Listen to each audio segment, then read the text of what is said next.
Bonjour les amis, on se retrouve aujourd'hui pour une nouvelle vidéo et du nouveau, encore une fois, dans l'affaire Brigitte Macron et surtout des réponses que va nous apporter Candace Owens, car vous le savez, il va y avoir bientôt le procès, et on peut même l'appeler peut-être le procès du siècle, en tout cas une affaire d'État de plus dans la Macronie. Et Candace Owens va revenir dans l'épisode qu'elle a sorti hier soir. Elle va revenir bien sûr sur toute la presse, tous les articles de presse à l'international qui parlent de cette affaire. Car si le couple Macron voulait que cette affaire passe inaperçue, je crois que c'est raté.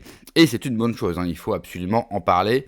Il faut les mettre dans l'embarras parce qu'on sait que ça les dérange beaucoup qu'on parle justement de cette affaire. Donc je vais vous montrer deux extraits dans leur intégralité. Mais juste avant, n'oubliez pas comme d'habitude, le like et le commentaire et de vous abonner à la chaîne, et n'hésitez pas aussi de me soutenir, j'ai besoin de vous, donc soit un don direct via YouTube, soit par la cagnotte Tipeee. Je vous mets l'extrait tout de suite.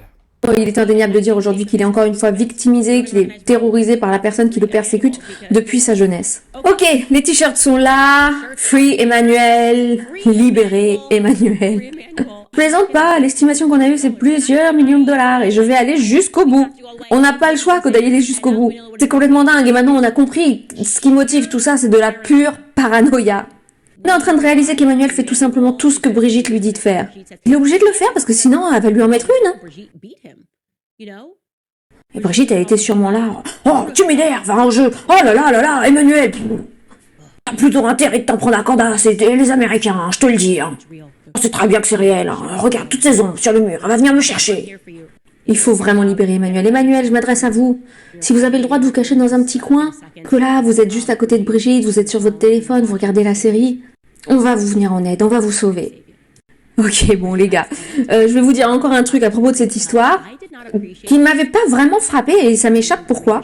Comme vous vous en doutez, je me suis un peu replongée dans la série Becoming Brigitte, parce qu'ils me poursuivent en justice et je veux m'assurer de bien comprendre leurs arguments et de les comparer au reportage de Xavier Poussard. Et il y a carrément un élément qui m'a échappé. Et en discutant avec Xavier de ce procès, il me disait ce qui est fou, c'est qu'il présente comme preuve dans le procès des photos dont on sait qu'elles sont fausses. Et il n'arrêtait pas de faire référence à cette photo originale du Daily Mail, les photos qui m'avaient intéressée à toutes ces affaires. Vous savez, cette fameuse photo de famille d'Amiens de 1953 qui représente les trogneux. Et il me disait, on sait maintenant que c'est une photo truquée, et j'imagine que j'ai un peu raté ça. J'ai pas tellement percuté sur la deuxième partie des propos que Xavier partageait avec moi. Quand cette photo est apparue dans les médias comme preuve de l'existence de Brigitte Macron, qu'il prétendait, est-ce que vous pouvez réafficher la photo s'il vous plaît? Il prétendait que Brigitte était donc la petite fille assise là sur les genoux, et d'ailleurs Brigitte qui ressemble pas du tout à ça. Et non pas à la personne qui est sur la gauche de la photo, qui, lui, en revanche, ressemble comme deux gouttes d'eau à Brigitte. Et je savais qu'ils avaient supprimé, vous voyez cette lampe là, juste derrière Jean-Michel Trogneux. Cette lampe, parfois, elle est là, parfois elle est absente, et il n'y a pas d'explication pourquoi. Dans la version du procès qu'ils me font, est-ce qu'il y a la lampe ou est-ce qu'il y a... Non, il n'y a pas la lampe dans la photo qu'ils me font dans le procès. Donc, dans une partie du procès, sur une photo, il y a la lampe, et sur l'autre photo, il n'y a pas la lampe. Bon, donc je savais très bien que, voilà, c'était du trucage. Mais j'ai pas bien saisi la plus grande partie de cette affaire qui est carrément un Teethgate. Hein. C'est pas le Watergate, c'est le Teeth en référence aux dents Gate, le Teethgate. Xavier Poussard, qui a passé des années à faire des recherches sur ce sujet, a réussi à mettre ses mains sur des photos de classe de Jean-Michel Trogneux, qui est donc le petit garçon sur la gauche de la photo, celui qu'ils ne voulaient pas qu'on voit. Et selon moi, la raison pour laquelle ils ont supprimé la lampe de la photo, c'est parce qu'ils ne voulaient pas que notre œil soit attiré de ce côté-là de la photo. Ils ne voulaient pas attirer l'attention sur Jean-Michel Trogneux. C'est là où vos yeux vont directement en regardant la photo, vous dites, mais attendez, ça on dirait vraiment Brigitte, le petit garçon, pas la petite fille sur les genoux, le petit garçon. Allez, on retire la lampe. Et Jean-Michel Trogneux, si vous regardez la photo, sur cette photo, il a des dents parfaites. La raison pour laquelle ils lui ont donné, en fait, ils voulaient faire croire qu'il avait des dents parfaites. Quand on a les photos de sa scolarité, les 3 années que Xavier a pu récupérer, qui couvrent donc les années de 1952, 1953 et 1954, il s'avère que Jean-Michel Trogneux n'a pas des dents parfaites. Et donc ça prouve que ses dents ont été retouchées également sur la photo. Voici des photos de classe. Jean-Michel Trogneux est sur le devant. Voici une autre photo de classe. À nouveau Jean-Michel Trogneux sur le devant.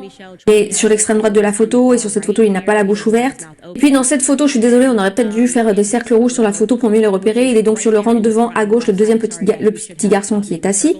Quand on s'approche, vous pouvez voir, ainsi que sur toutes les photos en fait de son enfance, on peut voir que Jean-Michel Trogneux a perdu ses petites dents de devant.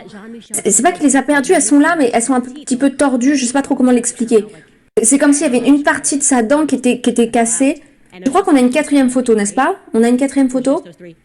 Oui, voilà la photo. Et donc, Xavier Poussard s'est rapproché de très près et il a déterminé qu'il y avait quelque chose qu'allait pas dans la bouche du petit garçon et que manifestement cette photo de famille avait clairement été retouchée pour lui donner des dents parfaites. Regardez ça, c'est incroyable. C'est extrait de la série, du livre Becoming Brigitte. La raison pour laquelle ils ont fait ça, c'est parce que quand Brigitte est arrivée à l'école de la Providence, elle avait exactement la même dentition, la même implantation que Jean-Michel Trogneux. Et par la suite, on sait que Brigitte Macron s'est fait refaire les dents. Maintenant, quand vous regardez, effectivement, elle a une dentition parfaite, très droite. Quand on regarde les photos d'elle qui enseignait à la Providence, sur les photos, on voit qu'elle a les deux dents de devant qui sont comme cassées, comme manquantes, comme le petit Jean-Michel Trogneux. J'arrive pas à croire comment j'ai pu rater ça lors de la saison 1. Parce que vraiment, ça montre à quel point il y a encore plus une ressemblance entre elle et le petit Jean-Michel Trogneux. Et c'est incroyable parce que ça démontre depuis combien d'années ils travaillent sur cette affaire, depuis combien d'années ils savent qu'ils doivent absolument revenir en arrière et couvrir toutes les traces. Voilà, oui, voilà la photo. Donc vous voyez sur la photo de gauche, c'est le petit Jean-Michel avec un zoom. Hein. À côté, vous avez la photo de Brigitte Macron lorsqu'elle était à l'école de la Providence. Et donc quand Brigitte est devenue, vous savez, il y a eu un article, hein, on voit là, c'est un extrait, l'article qui racontait comment elle s'était faite refaire les dents.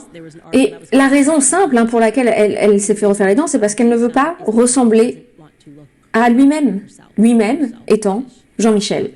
Bref, c'est incroyable ce Teethgate, quoi, le Dentgate. Déjà, je tiens à remercier donc la chaîne YouTube et la personne de Marie Vindini qui traduit bien sûr tous les épisodes, donc n'hésitez pas à la suivre sur YouTube. Pour ceux qui veulent voir tout l'épisode, là ce n'est qu'un extrait de cette affaire et on le sait aujourd'hui que le couple Macron regarde ce qui se passe sur internet, regarde ce qu'il peut se dire sur eux, donc n'hésitez pas en commentaire de les saluer parce que ça nous fait plaisir de les humilier comme ça.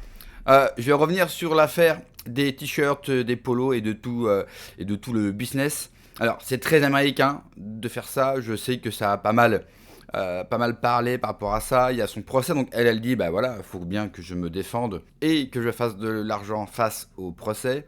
Pour l'instant, on ne sait pas si vraiment des grosses sommes vont devoir être engagées. En plus, on sait que dans les affaires publiques, comme ça, souvent les avocats américains vont venir et vont se proposer de manière gratuite parce que ce qui les intéresse, c'est de passer à la télévision et de récolter les fruits, de défendre une telle affaire. Même si cela reste cher, moi, aujourd'hui, plus rien ne me choque. Donc, elle s'est mise à faire des t-shirts ou des polos en référence à cette affaire. Je trouve ça rigolo parce que si, imaginons que pas mal de gens achètent ça et se promènent en France avec l'affaire Brigitte sur leur t-shirt, ça peut être vraiment marrant, quoi. Ça peut même devenir quelque chose... Parce que on essaye toujours de trouver des choses pour lutter contre ce pouvoir, contre ce système.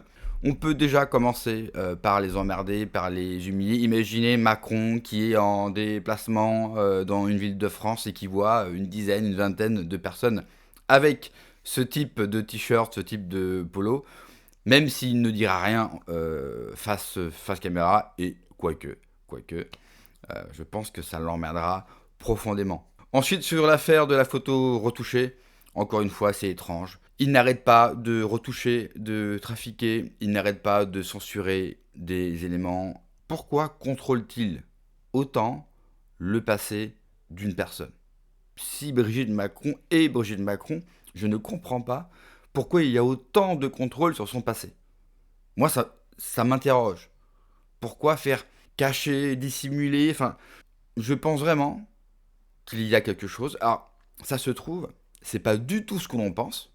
C'est peut-être encore plus grave et tous les scénarios sont possibles. De toute façon, pour avoir un tel bordel autour de cette affaire, une telle pression que Macron met, n'oubliez jamais que tous ceux qui ont parlé de cette affaire, qui l'ont rendu public, qui ont enquêté dessus, connaissent tous des problèmes. Une telle pression pour une affaire qui, si on écoute le couple Macron, n'existe pas et n'est que complotisme sur Internet, ça me semble bizarre d'y mettre autant de moyens. Merci d'avoir regardé cette vidéo, prenez soin de vous, que Dieu vous protège. Ciao.